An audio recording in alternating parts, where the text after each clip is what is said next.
Hey, let me take this off. There we go. Hey guys, how's it going? So I'm finally back with my pitch thing that I was doing for a while. So last time we were here, we did a part 7. If it followed up exactly with part 6, Tommy Jarvis and all that. So this one won't have Tommy Jarvis in it because Tommy Jarvis wasn't in part 7. So this will kind of follow up on what happened in part 7. Now, of course, in the real time, they had Jason Takes Manhattan. So at the end of part 7, basically Tina Shepard, the main character there, that was kind of had the telekinetic carry powers, sort of the fill-in because they couldn't get Freddy Krueger. Basically used her telekinetic powers, and then her dead dad came out from the Crystal Lake and dragged Jason down with chains and chained him back underneath where he was. Very strange choices. This was one of those that really got hit by the MPAA as far as their cutaway scenes. Like they wouldn't show a lot of the kills. It's just, it was a weird year for the MPAA. They were just like, no, can't show any gore at all. So, yeah. So it's not a bad, it's decent.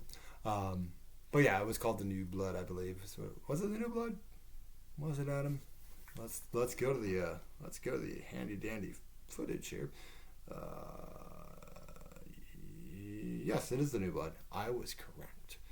Now, following this up, obviously he's under the Crystal Lake again. Now, of course, the opening of Jason Takes Manhattan, he gets, his chain gets broken, he gets on the boat, he kills people, and all that stuff. And then Jason takes a boat trip to New York, and we see him there for about 10 minutes. And then he gets washed away by raw sewage, and then we go and Jason goes to hell after that. So anyway, that's kind of the regular timeline. So this is more the pitch of what we're doing.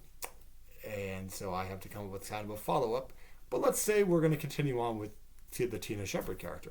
Now, of course, in that movie, we also had her mom, who got killed by Jason, and Dr.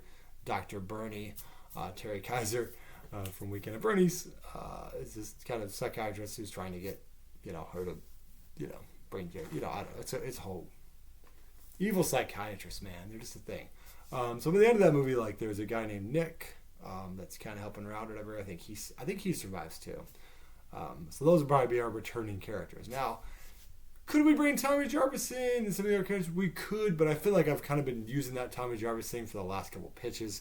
So I feel like, we wrapped his story up. Well, we did kind of wrap it up pretty well when Jason Lives. So I figured let's leave that aside just to make this a little different. So we can kind of go things forward here. Because, the studio's ordered another movie and we got to make a follow-up to New Blood. Okay, let's see what we can do here. So, cool. So let's think on this pitch for a minute. Whoa, look at that, guys. A hat appeared on my head. It's almost like I took a pause to go to the bathroom or something. What?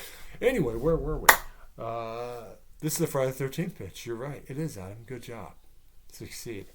So yes, we're following up on part 7.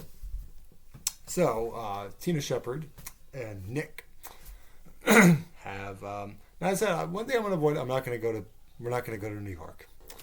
I know that's, what happened kind of in the 8th one, but, I don't want to just do the same thing they did. So we're not going to go to New York. So Tina, of course, has been through some shit, of course. She had to fight this crazy maniac and zombie-fied Jason.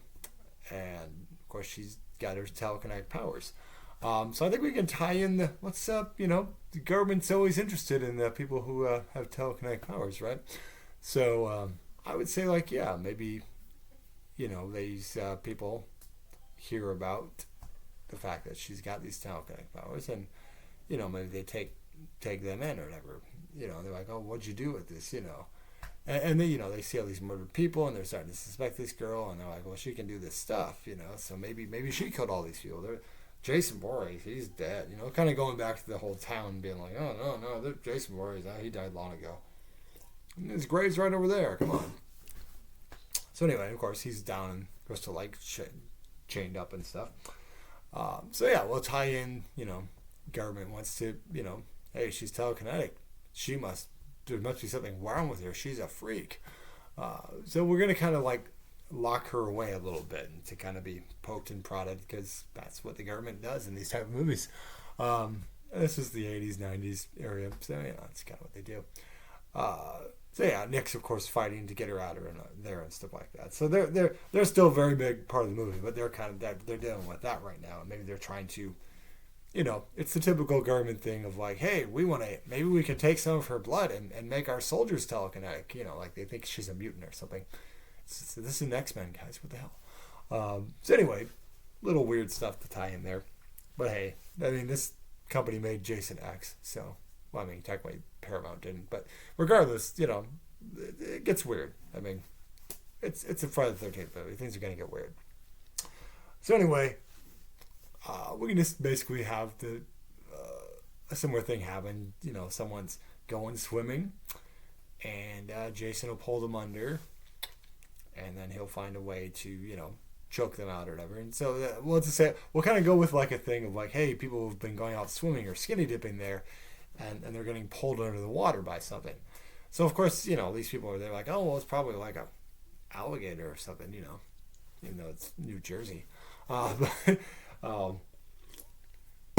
that's how we'll kind of start Jason saying he's pulling people under the water, and then they're drowning because he's still got the power. He's chained up around his neck, but his arms are still free there. So, but gradually Jason's going to be able to get out of the water and start going on his killing spree again. So he'll start, and I'd say Jason really this is a really angry Jason. He's been chained down there for a couple years. Years have passed and stuff like that. So we'll have a couple new characters here and there. But I think Jason's got a vengeance here. He's this girl beat him. And her dead dad. He's back to being dead now. Under the water. He's not coming back for this movie. That was very weird.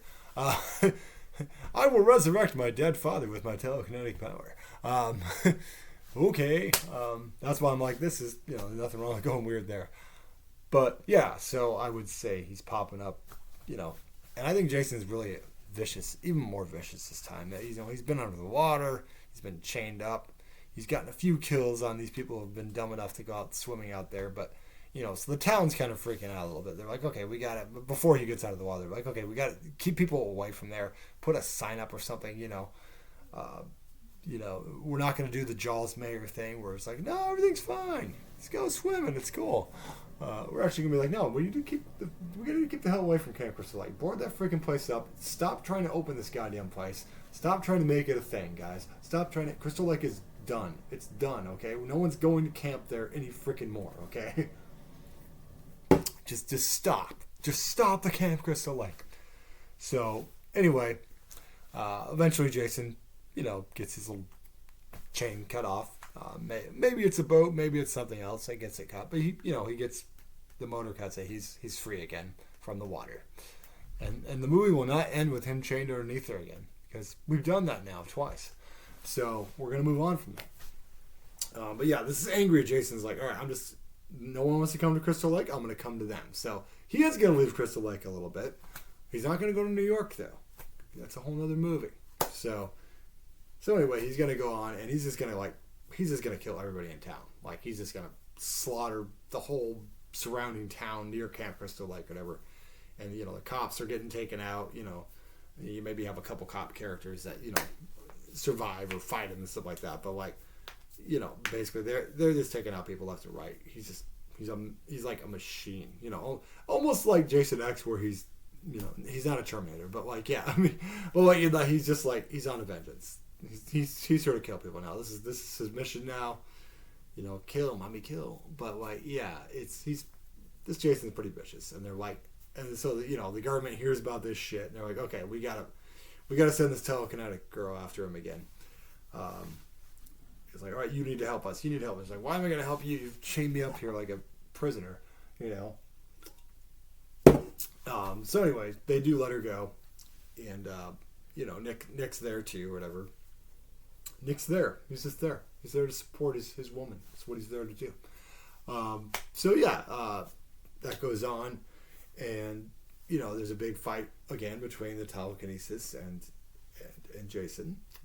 This time without Crystal Lake, but they're fighting through the town. Akin to Freddy versus Jason, in that there's a lot of a lot of action going around, set pieces and stuff. It's big budgets here in the 90s, but yeah. But yeah, I would say that, like, there's a big fight eventually. Maybe Nick gets wounded. We don't have to kill him, but he gets wounded. A couple other people get taken out, and then I'd say, like, yeah, we'll just kind of, like, she breaks his mask again because his mask got broken before, but, like, she snaps his mask or whatever, and, like, yeah, she literally just, like, she goes all Scanners on his fucking ass and just boom, his fucking head blows off. That's how we'll kind of. I know Jason's gonna have this time. His fucking head blows off. So it's like, just goes to hell when they blow him up. It's, his fucking head just gets exploded like fucking Scanners. That's gonna be, boom, and that's how, she really gets, like, she's really connected to her telekinetic power or whatever. So yeah, that's kind of how we end Jason there. He doesn't have him in Crystal Lake, but they, like, just get him the fuck out of there. But then, like, I'm going to go a little bit kin to, there's a book, and they also made a movie of it called The Power. Very similar to Scanners, very tokenized thing. In the movie, it's kind of like there's a good guy and a bad guy, kind of like Scanners. But in the actual book, the guy that saves the day ends up becoming consumed with the power. So I think we're going to do a little bit of that here. Like, Tina may, save the day and kill Jason, but she's like, you just had me freaking locked up. So, like, she just starts exploding fucking heads. Boom. Let's go. Fuck MPA. Let's fucking do it. We're exploding fucking heads. So, she takes out all the government people that had her captured. And, she gets Nick out of there. We're not going to go full, like, she's not going to villainy necessarily, but, like, he's kind of, like, a little freaked out by it. Like, she's like, hey, they kept me captive. They don't get to survive. I didn't do this for them. I did this for my mom. I did this for other people. So yeah, Tina's just exploding fucking heads, man. We're going exploding heads here. Just go all out, get the gore on there. Let's do this thing, But Jason will have a lot of cool kills and stuff like that as well, because you got to have that in a Friday the 13th movie.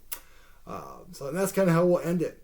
That's how Jason will end, getting his head blown off. That's just the best way to go. His head explodes like fucking Scanners, and then she scanners a whole bunch of other evil government guys. So yeah, take down the government. So yeah, now could you follow it up with them chasing her down? Maybe, but then you wouldn't really have a Friday the 13th, but you'd have Carrie. Which is kind of what they did anyway. It was kind of a Carrie ripoff. So I can understand not wanting to follow that again and why they moved on from it and Jason Takes Manhattan. But yeah, I figure, if we're going to follow it up, if a movie's mildly successful, why wouldn't you bring back... I've always said it was weird how they didn't, other than Tommy Jarvis, they didn't really bring back a lot of their returning characters. They would just be like, yeah, that was a final girl, and here's a new one. And here's a new one again. So, yeah, I figured, at least when we're going to connect to the last movie, bring the main character back. You have the telekinesis thing there, which is, it could be a fun angle. I think you could go even more balls to the walls with it. They did a little bit with it, but with the MPA thing, like I said, I think you can go full Scanners with it. She's been locked up. She's getting agitated by these government people, experimenting, taking blood, trying to make soldiers of, and realizing this isn't working, of course, that there's any soldiers that are. But if you wanted to tie it up, if you wanted to go a little, or is it type of moment, that's my old favorite horror trope of, like, it's over, or is it? Or like the Scream thing, the supposed dead killer pops up for one more scare. You could say, like, hey, they take Jason's body, the remaining government people that were working on the experiment, they take Jason's body and they use her blood to bring him back. And now Jason can not only slash people, but he's telekinetic too. And then you could have a whole big war between them. If the movie makes money, if it makes money, that's a way, tie it up there.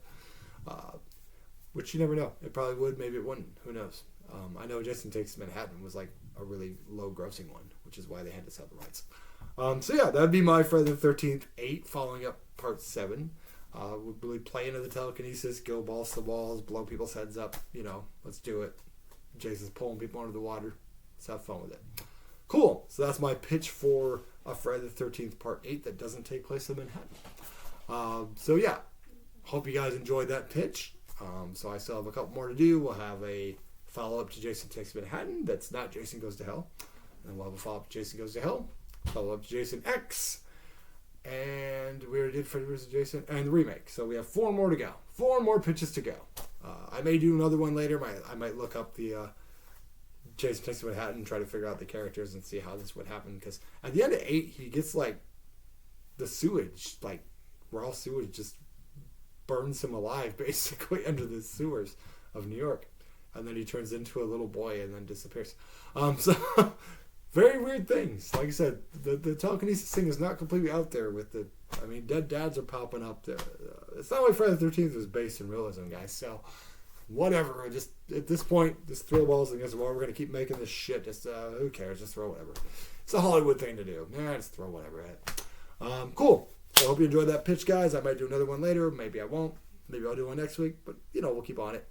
So yeah, also look for my Scream 6 review, which I did just a few minutes ago. Should be up on the channel now. And and I'll probably have another Succession review, which is the second and third season before the fourth season comes out. I'll review those seasons as well. I might just do both together, just to tie up the basic storylines. Cool, guys. Like I said, I just want to get back to the channel and do some more stuff for you guys. And if you like what you see, like this video and subscribe. Go back and watch the other Friday the 13th pitches, as well as the Nightmare on Elm Street and Halloween pitches. When this series is done, I may take a little break from the pitches, unless you guys comment down below and are like, hey, do the Child's Play or something, I've seen all those, and we've been watching the Chucky series. It's really good. So there's others I could certainly tackle, but we'll see. We'll see where we go from there. I may do some other things. I've talked about the Avengers and want to do stuff with the MCU or Star Wars or things, things we could do that Anna could join before. I'm also going to talk. Anna reads a lot of books. I mean, I read some, but Anna reads a lot of books. So like, I told her she should do like a book review on here or something.